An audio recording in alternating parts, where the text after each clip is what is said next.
Welcome, Leo. This is Regina from Pacific Tarot, getting ready to do your October general reading. I've laid out the cards along the axis of the horoscope wheel. I'll clarify with the Divine Tarot, and I will finish up with a couple of oracle cards. If you enjoy this reading, please share this with a friend, subscribe to my channel, Pacific Tarot. I appreciate all the love that I receive from all of you. So let's get started with your overall energy, the Page of Wands. Page of Wands is you in a powerful position to learn, explore, and discover new aspects of yourself. There is an opening. You are inspired and thus motivated to move in a new direction. This may be towards a new lifestyle, towards a new position, towards a kind of leveling up of your experience from the past. You may be in a similar job, in a similar relationship, but taking an entirely new perspective on that and understanding the opportunities by taking more ownership of what it is that you can do, what you perceive, what your vision is leading you towards, and your vision is expanding.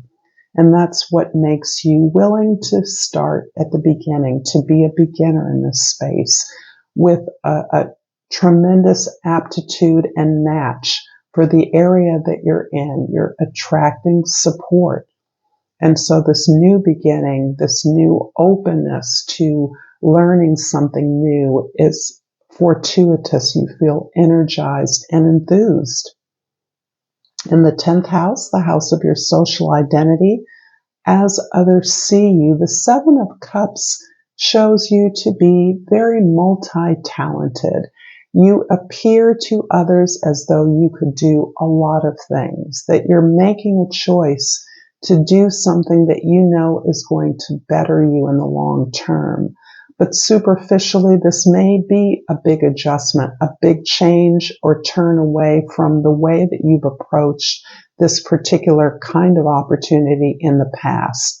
There may be a sense that you could pick and choose your benefits, rewards, gifts. The way you were seen, appreciated, perceived was somebody who had a lot of choices. And that may have masked a much more difficult journey that you've been on to get to where you are now. You are understanding that a lot of those other superficial offerings are just that, are superficial, are basically short-term gratification and do not promote this larger view of your own capacity, your own imaginative vision in the way that you're now proceeding forward. And it doesn't matter what kind of work you're doing. There's a strong sense here that you're building towards your journey, your unique purpose through whatever it is you're approaching now, whatever it is you have the opportunity to learn about. In the first house, the Temperance card. The first house is really where your attention is, what your perspective is, and you have gained a fairly patient and graceful perspective on your experiences. So far, you may have, you appear to be in control to others, but that can mask a much more challenged experience that you've had to get to wherever you are. You have been perhaps moving through extremes of experience, extremes of fortune, and you have learned the patience and the grace to accept every experience for what it is teaching you, what it's showing you potentially about the way forward. You have been working deeply on bringing balance within yourself, not just towards your life, but within yourself, so that you are, again, pursuing those things that are in your best interest, rather than pursuing things that others are taking you along on. So you're increasingly following your own experience, your own wisdom as you move forward with a lot of patience for yourself, a lot of grace towards others, others who may have hurt or injured you. And whether conscious or unconscious, you're really trying to see it in the most practical, long-term way possible. In the fourth house, the house of your history, your family, your domestic environment, your home. The Nine of Pentacles is a beautiful indication of your own independence. You stand on your own 2 feet, and that, in fact, is a goal for you. It's a fresh goal because there's a sense that you have had to rely on others in a way that was uncomfortable for you.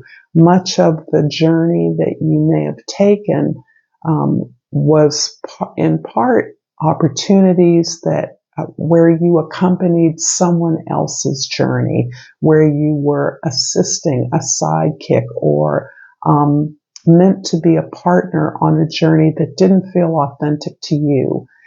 Without a doubt, being economically independent and secure is a goal for you, and it's something that you're achieving as you're recognizing the multiple kinds of abundance that are available to you, the kinds of abundance that allow you to be secure and stable is not solely material. It's not just money, but that is becoming a way in which you're signifying to yourself and the world that you are your own person. In the seventh house, the house of your significant others, the Wheel of Fortune. This is interesting because it's showing me that whatever you've been experiencing to date, and this is as a result of, I would say, the pandemic timed in that general way, you are putting yourself out into the world with an entirely different perspective and vision. Again, this is emphasizing the independence that has brought you to this opportunity that you now intuit you can truly build upon. Since you've encountered, it may be a job, a new home, an educational opportunity, you have understood that you can truly grow this opportunity into something long-lasting for yourself. And you're really enthused about that because you're experiencing the universe favoring you in a way that it may not have in the past. You are appreciating the opportunities you have to build something of your own. And this feels like something that is rock solid.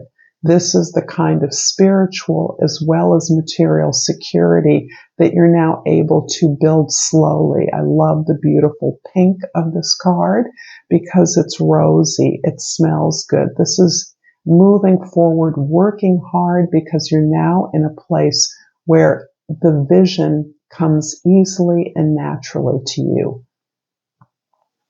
I'm going to clarify the Temperance card in the first house with the Nine of Coins, a repeat in the second house, and the Two of Coins. Yeah, you are really focused on being stable, secure, and enjoying the fruits of your labors, the rewards of your efforts on your own terms. You're cultivating your own garden of abundance, of enjoyment, of pleasure, of beauty and harmony. And this is based again on your willingness to be your own person. And that is key to what you now understand is the opportunity you have to invest in other things.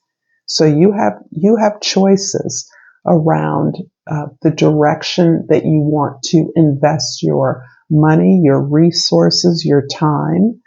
And this card always brings up the issue of motherhood for me because the picture on the card is embracing two creatures. One looks like a human baby and the other looks like a spirit animal. And what is perfect and beautiful is your recognition of the value in each and in both. So there is not the desire to make things the same. There is the desire to appreciate all your resources, all your opportunities, all of your children equally, and to value them on equal terms. The fourth house, the Nine of Pentacles, is clarified by the Page of Cups in the fifth house and the Knight of Coins in the sixth house. Heart opening. I am sensing this in terms of your friendships, your love interests, romantic interests, new collaborators, people that you vibe with on an equal footing, that amplify not only the creativity that you apply to your work, but also to opportunities for learning more, opportunities for being more productive and efficient, and opportunities to have fun in your work. This is showing really hard-working energy you're applying, but that only unleashes this wonderful capacity you have for being yourself, being humorous, being light, being joyful, and spreading that around to others. So you are being put in an environment where you can do that with others in a way that increases your productivity, allows you to grow more, create more, and encourage that in others. And you're being recognized for that, while you are undoubtedly learning a lot about yourself, learning a lot about your creativity, having a chance to apply that aspect of yourself productively and efficiently in your work environment. In the 10th house, in the 7th house, the Wheel of Fortune is clarified by the 7 of Swords, and in the 8th house, and the 10 of Swords in the 9th house. You're certainly someone that shines brightly, and thus you may at times attract a lot of haters. You may attract envy or jealousy. You are open to a certain amount of criticism. You know how to accept productive criticism, but you're aware that there is often sabotage afoot.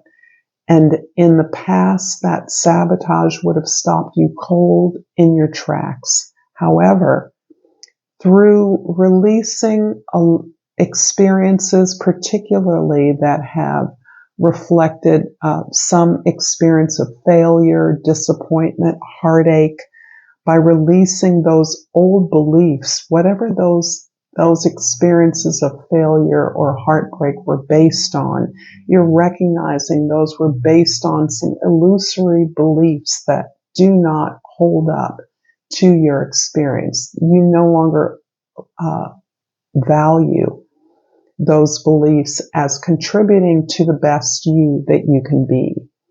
And along the way, you now recognize that in buying into those old illusions, you allowed people who you believed were a part of that fantasy to stop you, to criticize you, to put you down, to tell you that your ideas weren't worthy or that you weren't worthy. And this is now something that you tolerate because you understand that that only gains traction if you indeed are self-doubting, if you yourself are believe in your own inadequacy. And since that appears to be a cycle that you've released and no longer are invested in, you understand to simply pick your battles as necessary. There are people in your work, in your life that you feel you must get along with, but you're able to pick your battles, pick the things that are really worth fighting about, and kind of put them aside for when necessary. So you're learning what information you're going to have to pull out of your trick bag later in order to put these folks in their place. And that doesn't mean that you have to put anyone down. It simply means that you know that you're only getting that kind of feedback because you're shining brightly. People are envious of some of the things you can do, envious of the opportunities that you have. The Seven of Cups in the 10th house is clarified by the 10 of Wands in the 11th house and the Sun card in the 12th house. Well, whenever you get the Sun, and my feather turned over as a confirmation, beautiful bluebird feather, or blue jay, I should say, you have released and changed a lot about the circumstances in your life. Earlier, the Temperance card hinted at the many changes that you've made, the patience that you have undergone these changes with, and that you've tolerated difficult aspects of your experience, understanding that you are slowly changing things, you're changing things within you, and you're recognizing opportunities in your environment that you perhaps didn't see in the past. So these changes you're making are actually relieving you of a lot of burdens, the burdens of illusions about what you thought you should do, who you thought you were, and unburdening yourself from those is really a tremendous physical relief. You may be experiencing some physical rest, rejuvenation, recuperation, very necessary right now in order to get ready for the moves that you are making. This is opening up a sense of who you truly are. Getting rid, these two tens are all about, and the Wheel of Fortune are all about making a transition, a transformation in your case, from an illusion to a possibility, a vision that you know belongs to you. You know that you were made for this particular role that you're building, and you now have the heart, the alignment with who you are to pursue this in an incremental, healthy way, to build this step by step in a way that will reaffirm and only build your independence larger and on more stable ground. I hope this is resonating with you, Leo. I'm going to pull a crystal divination, and please share this with a friend who you think might be interested or this might be useful to, and subscribe to my channel. And I pulled the Lepidolite, and the mantra is recall your dreams. I love that. It's absolutely beautiful. And one more hummingbird oracle, because the hummingbird sucks all the sweetness out of every flower. And that's what we are called to do at this time. And you've pulled the bird's eye view, and the card reads, fly high and observe from above. Here you'll find a new perspective, greater understanding, and compassion. Thank you so much, Leo. Until next time, namaste.